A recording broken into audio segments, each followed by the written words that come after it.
കാലതാമസം ഇല്ലാതെ അവനെ കൊന്നു കളയണം, വെച്ചുകൊണ്ടിരിക്കാൻ പാടില്ല. അതാണ് ഈ ഒരു ദിവസത്തിന് അവൻ മരിച്ചു കാണാൻ ആ ഒരു ദിവസം കാത്തു നോക്കിയിരിക്കുന്നതാണ് ഞാൻ. കണ്ണിൽ എണ്ണ വെച്ച് എൻ്റെ മോൻ്റെ ജീവനെടുത്ത് അന്ന് തുടങ്ങി. അപ്പം അതുകൊണ്ട് എത്രയും വേഗം അവനെ കൊല്ലാവോ അത്രയും നന്നായിരിക്കും.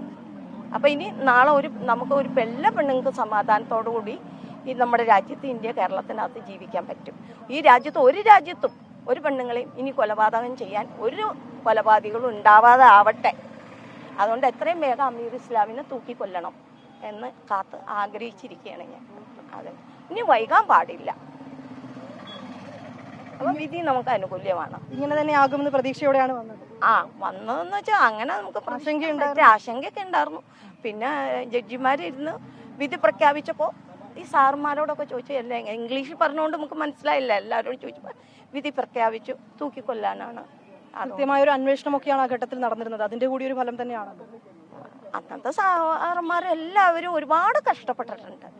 എല്ലാവരും നല്ല രീതിയിലാണ് ഇതുവരെ ചെയ്ത കാര്യങ്ങൾ വിധി പ്രഖ്യാപിച്ച സമയം വരെ കാലതാമസമില്ലാതെ നടപ്പാക്കണം എന്നുള്ളതാണ്. എത്രയും വേഗം ചെയ്യാം അത്രയും നന്നായിരിക്കും. ഇനി അവനെ തീറ്റിപ്പോറ്റരുത്, ജീവനോട് വെച്ചേക്കരുത്.